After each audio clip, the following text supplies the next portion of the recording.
宜兰市凯旋国小边仔现种三家哦，因为路真矮，学生上下课哦实在是真危险。最近学校嘛争取经费，要来设一条450公尺长的人行步道，帮讲互学生有一条安全的路通行。行人伫校园周边行大过斑马线，要继续向前，都无人行步道，国家路真细条，为停车为主。宜兰市凯旋国小本来周边通学环境都无好，造成人甲车会相争行，互不少家长烦恼囡仔上下课的安全。比较会人车争道啦，因为毕竟这路也比较小。老师啊，或者家长会来停车说，小朋友要走这一条路是会比较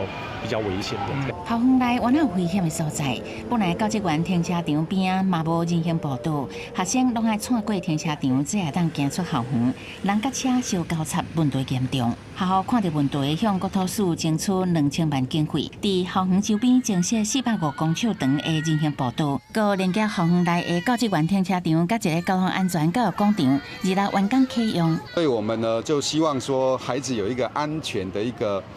上学的人行步道，所以我们就申请了校园周边的一个廊道部分。广场为斑马线人行标志，予老师会当教学生囡仔骑三轮车伫车路安全遵守交通规则。校校表示，新的通学通路，予人甲车完全分流，除了会当保障学生囡仔上下课的安全，也教学生囡仔正确的交通知识，增加多方面的功能利用。记者采访报道。